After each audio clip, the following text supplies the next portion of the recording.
হবে যাতে করে আমরা ওদের কাছে হাত পাততে না হয়। এই জন্য আমার দেশের মধ্যে প্রচুর সম্পদ আছে, গ্যাস আছে, তেল আছে, আমাদের এখানে কিন্তু চুনাপাথর আছে, আমাদের এখানে সামুদ্রিক প্রচুর সম্পদ আছে, এবং ওইটা যদি ভালো করে থিসিস করা হয় দেখবেন ওখান থেকে আর অনেক কিছু বের হবে ইনশাল্লাহ। হ্যাঁ, মাশাআল্লাহ, ভেরি গুড। এটা বলতে চাচ্ছিলাম আমি, আমাদের সমুদ্রে ইউরেনিয়াম পাওয়া গিয়েছে। কেমিস্ট্রিতে কারা পড়েছেন? কেমিস্ট্রিতে কেউ পড়েন না এখানে? ইউরেনিয়ামের নাম শোনেন নাই? সবচেয়ে সেরা মূল্যবান ধাতুগুলোর একটা।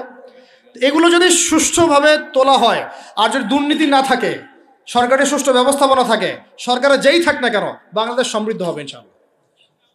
এরপর আবার কৃষি আছে, আমাদের জমি মানে সোনা, যা ফলাবেন তাই ফলবে এখানে, যা ফলাবেন। সৌদি খেজুর পর্যন্ত চাষ হচ্ছে এখন এখানে। চিন্তা করা যায়। মাছ, আমাদের বলে না মাছে ভাতে বাঙালি, এই মাছ খেয়ে আমরা শেষ করতে পারতাম না। আমরা তো আমাদের শত্রু নিজেরাই। মাছকে আপনি ফরমালিন দিয়ে নষ্ট করছেন, খাদ্যে আপনি ভেজাল দিয়েছেন, বাজারে আপনি সিন্ডিকেট করে দাম বাড়াইছেন। আমাদের গার্মেন্টস শিল্প, যে পোশাকগুলো আমরা নির্মাণ করি, এগুলো আমাদের পরে শেষ করতে পারতাম না আমরা। এগুলো এখন বেশিরভাগই বাইরে যাচ্ছে।